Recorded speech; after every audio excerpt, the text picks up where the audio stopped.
Hello Internet, it's Tom Box here. Now this content is supposed to be about Gladiator Beast, but before I get into that, I just kind of want to give a shout out to the whole campaign that's happening. If you haven't started playing Duel Links, now's probably the best time to start because, well, usually when you start Duel Links, you get about 2,000 gems to kind of boost up your deck, just from all the old campaigns, all the old boosts coming in.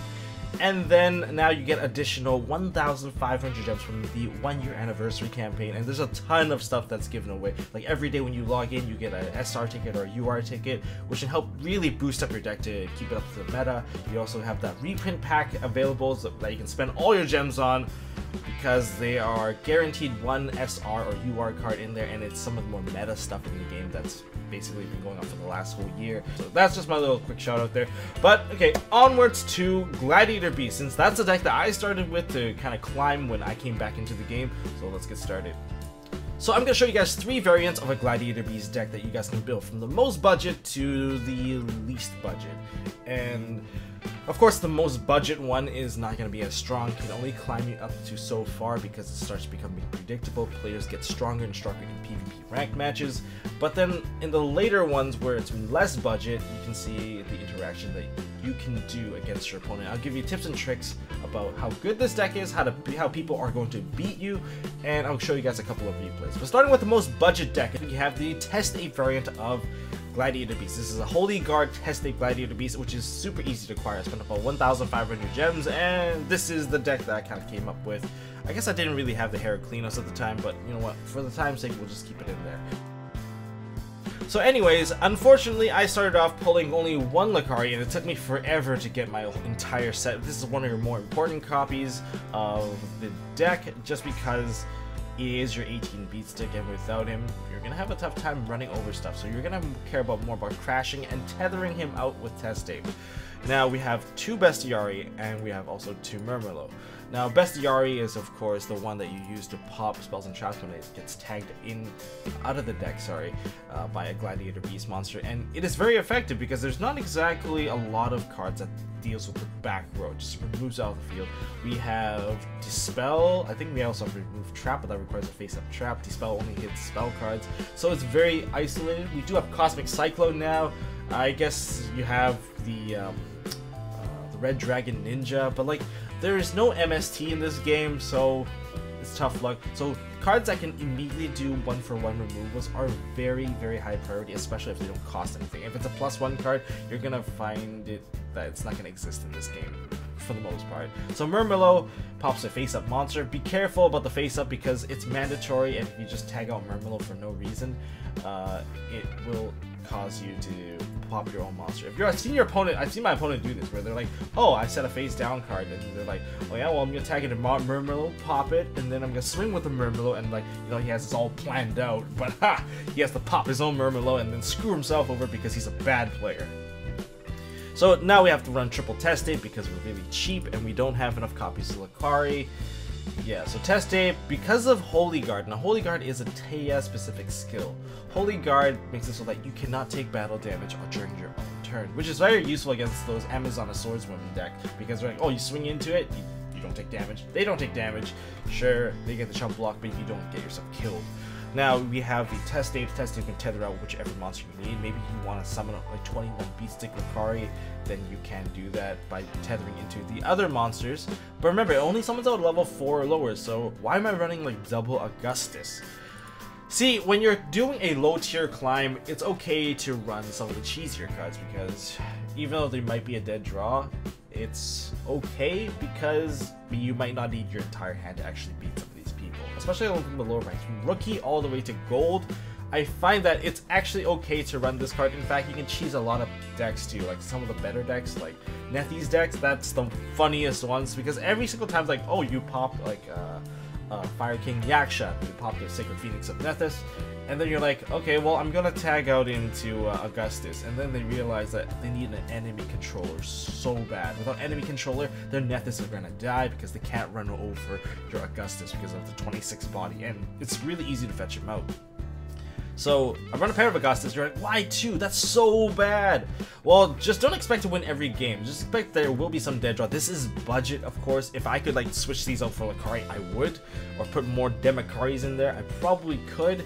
But then Augustus can actually win you a lot of free games, like literally, and you can also set this deck to auto duel, and then you'll still win against all the AS. It's actually pretty quick because it knows how to tag up to Augustus, and it knows how to crash with the test tapes, which is why this is also good for auto dueling. Whereas the regular GB deck is terrible for auto dueling. It will keep on tagging up to the wrong stuff and actually make you lose for the most part. Now we have one Demikari. If you don't want to run too many Augustus, you can switch it to one Demikari because Demikari has a double attack, and that double attack actually gives you that extra reach for game. One copy of Andal, or if you don't have it, just play Demikari because Demikari is common. I don't recommend putting in too many copies of Augustus. Augustus is honestly still really bad if you draw too many copies of it, but we are mitigating it with some other cards because you don't exactly have the best cards to fill, so I'm going to choose to fill this as budget as possible. We have one copy of Rash Recklessly. If you happen to pull this, why not? You might not pull it in your Galactic Overlord set, so if you don't, then switch it with something else. As for the two enemy controllers, Mokuba will give you your first enemy controller, so that's a given. This is basically a free card. And your second one, you can just win 30 games from, you can just win 30 games from PvP. Whether you win or lose, just grind 30 games quickly, and then get your second enemy controller with the SR ticket. Respites are definitely gonna pull some respites if you actually get by that many packs, and this is where the shovel gets you can shove the Augustus back into the deck. You do need to shuffle 2 copies of Gladiator Beast cards into the deck, so if you drop multiple respite, keep the other one and then just shuffle it back in with the Augustus. If you have Murmillos in your hand, too many Murmillos, shuffle them back in. At a low tier between the ranks of Rookie to Gold, this is still okay, but it is actually not viable later on. And hopefully you do manage to pull a couple of impenetrable attacks, because if your opponent swings into your Gladiator Beast and they live, you get to activate the effect and really screw them over. Especially useful in the mirror match, because in the mirror match, you want your opponent to try to Murmillo your card, because that's actually a bad play, because your monster is also not able to be destroyed by card effects as well. But if you don't manage to pull this card, there is a budget option, Hallowed Life Barrier. If you get rare tickets, you can actually get this card. Discard 1 card from your hand. You take 0 damage from your opponent's cards, and their effect damage becomes 0. One thing that this card does not state in the text is that your monsters cannot be destroyed by battle. And you're like, what the hell? This says nothing like that. It's because it shares the old school Waboku wording, and the funny thing is, this card has not been, I guess, corrected, ever. So if you use this card, your monster will not, all your monsters won't be destroyed by battle for the turn. It is very funny. I personally have crashed into my opponent playing this card. I was like, oh, swing into the monster, just kill him. And I was like, what the hell? The monster didn't die. Oh my god. Oh my god, all his GBs are gonna tag now. And then, yeah, it was absolute slaughter. Now for the extra deck here, run, if you can get them, just shove all of them if you can. Like, you have your Esadari, you have your Neurokias, and of course there's Heraclinos if you can pull these. If you can't, just shove a bunch of these in there, because he is a 25 bot. He doesn't really tag out, but it's okay. You use this card mainly against Weevil Burn decks, because once you get to Gold, once you get to Platinum, you're going to see a lot of Weevil Burn, and this card will keep you alive. I have, I guess, like a 90% win rate, regardless if I go first or second against Weevil. I don't really care about Weevils. I think they're really easy to beat, thanks to the fact that half their cards are pretty much useless against your deck, and I'll explain why in a replay.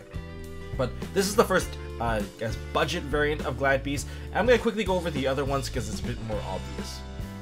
So this is the second variation of my Gladiator Beast deck, and I've actually managed to get my second Lucari finally in this stupid box. That box really hates me, and trust me, you're gonna experience this sometime in the future. Now that I have 2 of the Lucaris, I have 3 Bestiaries, 2 Murmillos, 2 Demikaris, and 1 Andal. I kept the Andal in there just in case I actually need him to actually beat over some of the 6 Sam stuff that started to come out, and usually 6 Sam players are playing Joey, getting that attack boost over their monster really puts them at a slight disadvantage, so it's pretty fun. I'm running double Cosmic Cyclone. If you can't get Cosmic Cyclone, you can use Anti-Magic Arrows, that's also an option. I'm still using 1 copy of Rush Recklessly here, just because it's like, oh, surprise, you ran into my dude, damage step, you know, you get your ass handed to you, and then you get triple enemy controller. You need enemy controller. Enemy controller is too staple not to run 3 copies of, and it will keep you alive. So that's how I'm playing this deck anyway. For traps, I now actually have 1 copy of Mirror Wall, and then I have 2 of the impenetrable attacks. You need the impenetrable attacks for Glad Beast decks. It's just a given. If you can have a card that prevents your stuff from being destroyed by battle, it's super useful. Like, Half Shot is another card that you can also try. You can use it to actually game your opponent by lowering half their attack, or use it to keep your monster alive. So either way, and that card can also be used during the damage step, so it's very useful.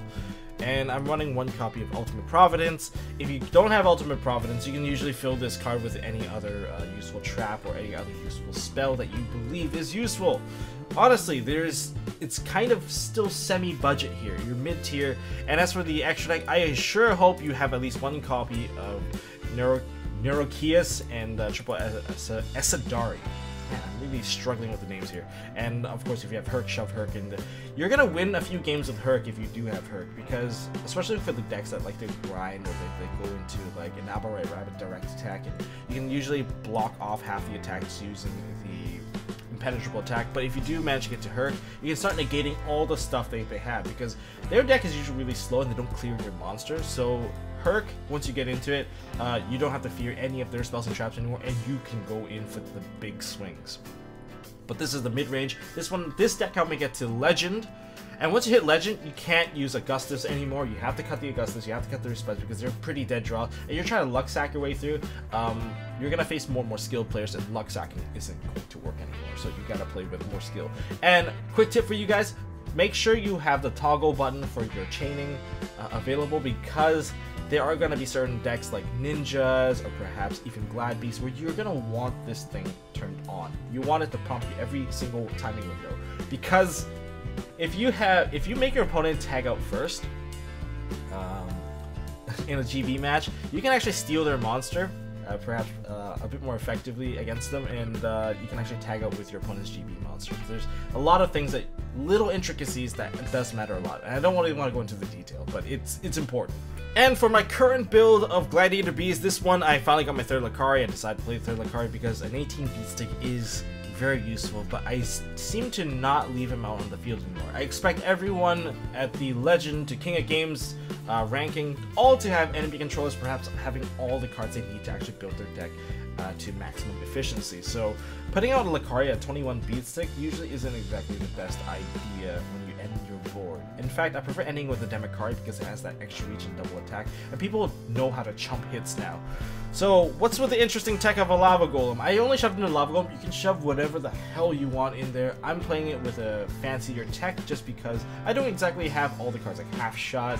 If I had like a Sphere Karibo, this should be a Sphere Karibo, but Lava Golem, it was kind of funny because sometimes you have enough damage range to put them down to about less than 1,000, and you just can't finish them off because this deck is super tempo based. If you lose control of the game, you will most likely snowball into your own defeat, and this is where Lava Golem will be like, oh, I'm going to steal the victory out of your hands. I'm going to rip out 2 cards out of your deck. I'm not going to let you activate your ninja arts. I'm not going to let you activate your, I don't know, you have your Cyber Angels already ready to kill me. I'm going to give you a Lava Golem. I'm going to set an Econ. Sure, you can tribute it off if you want, but at least I cleared off 2 monsters. I'm actually minimizing the damage I'm taking. It's very free removal. It does eat up your summon, so that part does suck a little.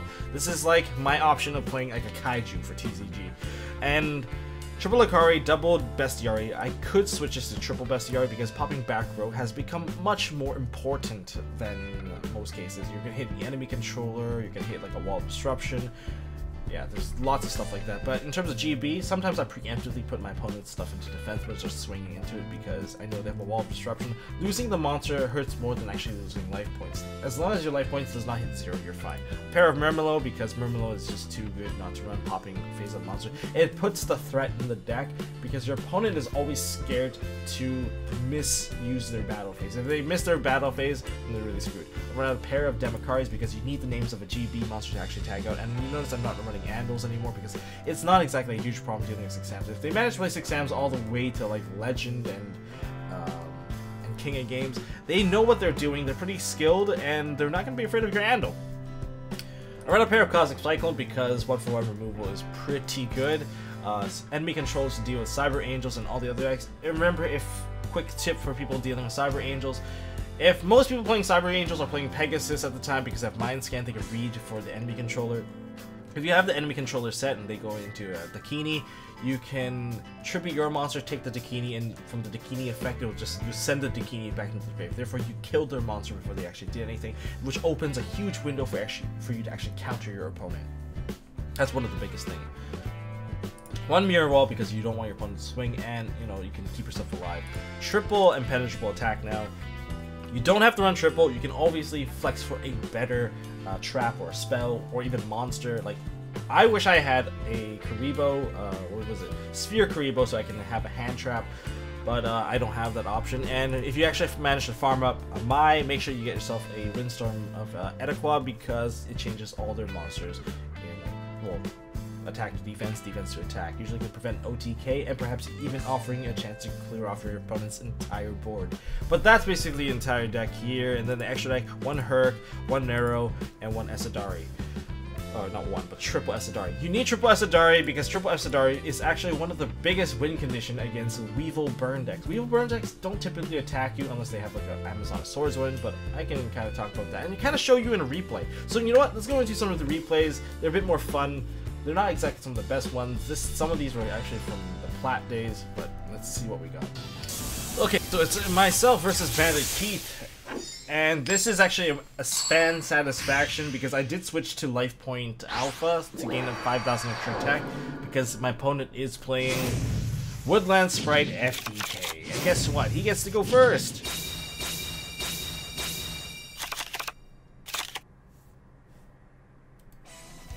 Yeah, I kind of turned off the audio so we were actually playing a little faster. Yeah, he starts with a couple ace, like, and then gets to pot of greed himself into 2 cards.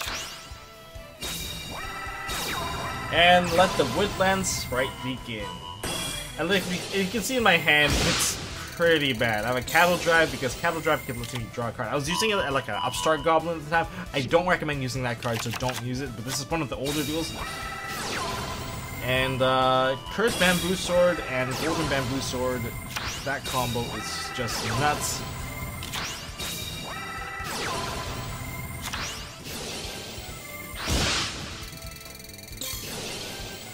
Yeah, he's basically trying to burn me to death at this point. His entire deck is made up of just trying to use Woodland Sprite and just kill you. And the actually funny thing is, this deck has been addressed by, I guess, Konami. They know that it's a problem, FTKs, they don't want it in the game because it really hurts the game, and there's a lot of feedback about how broken this deck actually is. So that's why many players have shifted to using Life Point Alpha. Now, if this guy had a bit more money to get himself 3 copies of Black Pendant, I would have been dead already. Because Black Pendant would be 1,000 burn per card, rather than just 500. And he's out of cards! Woo! Enemy controller basically secures it so that I won't die by his Woodland Sprite anymore, because Woodland Sprite would be equipped. I would take his new Woodland Sprite, and then he won't be able to do anything. But if he got a Burning Land, I would have died. And top deck, failure. And that's why I went with the Demic card, because Demic card can hit for the 32 and swing for, well, basically game. The satisfaction that I won sheerly because of my ability to use Life Point Alpha. That's what this game was about. That was a little cheese. Let's move on to the next one. Alright, so for this next replay, we have myself versus another Amanda Keith, but this is a Mecha Phantom Beast player that also played Spirits. It was pretty interesting to see him actually getting this far, but let's just say this one's a bit of a different kind of game. So I open my hand, you can see that if you play Glad Beast and you don't play Balance, Balance helps you fix up your entire hand, because you open with perhaps 2 monsters, 1 spell, 1 trap, which basically is like a stacked hand. But seeing that I opened with an all-monster hand because I had to play Life Point Boost due to the fact that I don't like dealing with Woodland Sprites, I opened my hand, I was like, oh, all-monster. He goes with Mecha Phantom Beast. I had to do a crash because if I let it live, if he gets a better monster, or he summons out a token, I lose my monster for free. So I had to accept the damage it was going to take. I was like, whatever, it's basically 800 damage with the boost. So more crashes happen. And then he goes into a defense mode. I have to set my cards, and I have to go for a swing. Hamstrat giving him 2 tokens, and sadly, Demakari, you're not strong enough to actually take out the Hamstrat. So, the Mecha Phantom Beast can't be destroyed while there's tokens, so I go with the Bestiary to clear up the back row. And lucky for me, that back row was a powerful rebirth, and no space to summon, that's okay with me. And he goes to put out like a Precious Card from Beyond, and at this point I'm like, oh my god, he's trying to get cards. So I have to clear that. I have to pay for it, I don't care, I'm going to pay for it because I don't want him to draw cards, and if he wins from it, so be it. And since this is the point where that Lava Golem came, I'm like, you tribute summon for 2. I get to kill so many monsters for this play. So, yeah, the Lava Golem, I give it to him. I'm like, you know what? I'm gonna pop out his Lava Golem because I don't want him to have that and swing for game. But he goes to like uses an impenetrable attack. I'm like, oh my god, I'm like so screwed. But if he top decks a monster, I'm like, I'm basically dead at this point. So he takes 1,000. He does not get a monster. And I'm like, I drew most of my monsters already, prepare for the spells and traps. So the first one, Winds of Etiqua. Alright, I get to live for another turn. Alright, he has 2 turns left. So he plays an Arrows Penguin. I put all his guys in defense mode. He goes into Powerful Rebirth. I'm like, damn it! He really just pushed again. So now he actually has a 19 beat stick, which I'm actually kind of scared of, but he does have that defense mode Penguin, and I have an enemy controller. So that changes everything. I get to swing into that Penguin, tag out, pop another card. And there goes his Mecha Phantom Beast Halyard. And we're back to that Lava Golem. I'm like, you know what? I'm gonna finish him with just burning him to death. So he draws another monster. I'm like, okay. That's fine. Enemy controller. Put the Lava Golem back in defense mode. And it's game. So, I used Glad Beast to cheese and chump block all the way to the end. And now he gets to burn to death. So that was just me cheesing with a Lava Golem and a Glad Beast deck. Because it does offer you that removal. It's not the best top deck sometimes. But hey, it can win you a game just like that. So if you hit Weevil burn decks, then you're gonna want to play GB, because GB actually has a pretty good chance. All you gotta do is keep one monster on the field, which allows you to basically tag out whatever you want. Second thing is, just keep your life point in check. And that's about it, really. Just don't put 2 monsters on board, and you should be able to win. So this guy managed to shove 2 Parasite into the deck, and immediately starts with a Jade Insect Whistle. I'm like, really? And my hand's not exactly looking too bright. I don't have enough spells and traps to really deal with all this problem. So Parasite gets drawn, and now I get Parasite on the field. So luckily for me, I'm still playing like Life Point Boost. So I get to cheese out a little.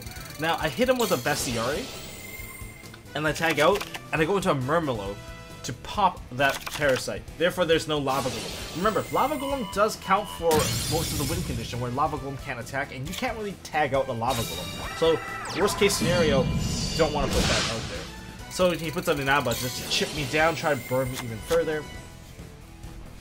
Alright, so I'm gonna draw. I'm like, oh, okay, step 1, just swing with this. Sphere Kariba, I don't care. Don't put a second monster, because the moment you put a second monster, you're dead.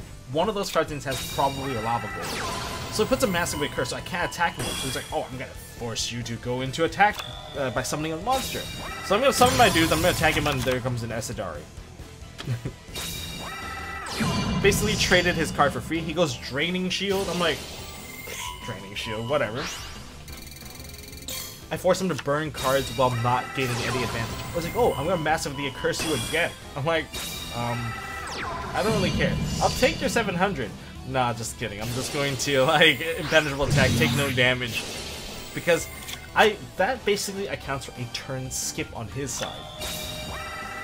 So I'm gonna set 1, I'm gonna summon, I'm gonna tag it out again, and then I'm gonna go in. I didn't use Cosmic Cyclone because it cost me 1,000 life points, and who knows if I'm gonna screw up. So he goes into another Sphere Karibo, and now he's down to 1 card in hand. So his 1 card is that Inaba White Rabbit. He has another Mask of the Accursed. Oh, unfortunately for you, you're not gonna be able to burn me with that because I'm actually just gonna kill you. Knowing that he has an Apple Ray Rabbit and not Lava Golem, I immediately changed my strategy into just pushing for game, because even if he does draw a Lava Golem and it hits me, I'm like, I can still summon the Lucario and swing for game. I don't really care at this point. Or I can even tag out and go into a Murmillo, pop my own card. But I go to Democari just in case he gets some pesky little thing. And he's like, set 1 Inaba. I'm like, okay, that's fine. So this is the point where I guess Heraclinos can come in and finish him off. I can negate the face down. It's like, oh, massive more. Haha, you can't hit me. I'm like, yeah, I'm just gonna negate that.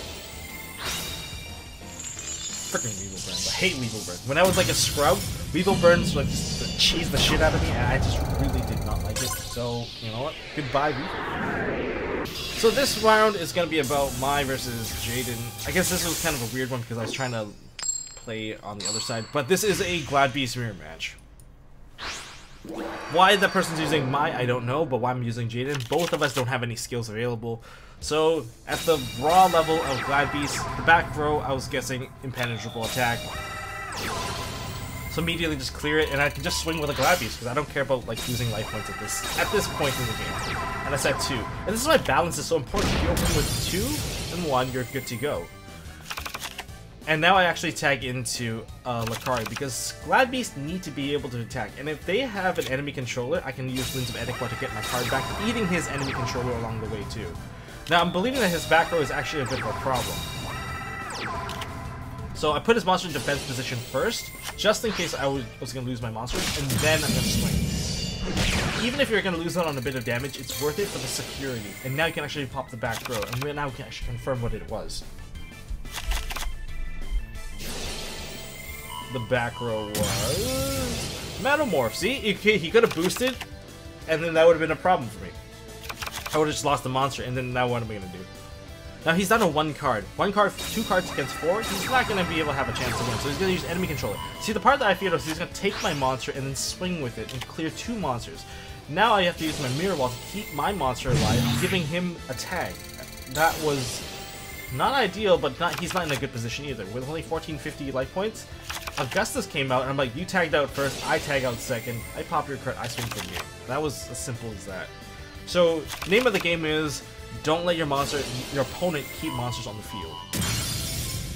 And don't let them attack. If they attack, just make sure they attack you do not go in their favor, and you can win the GB mirror match.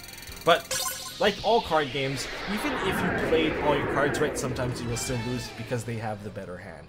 And that is all I got for this video, guys. If you guys enjoyed it, hit me with a thumbs up. If you guys want to see more stuff from MST.TV, whether it be Yu-Gi-Oh!, TCG, OCG stuff during the weekdays, or Duel Links during the weekends, hit me up with a subscribe, and thank you guys for staying tuned to me. And, as always, don't forget to hold on to your MST.TV.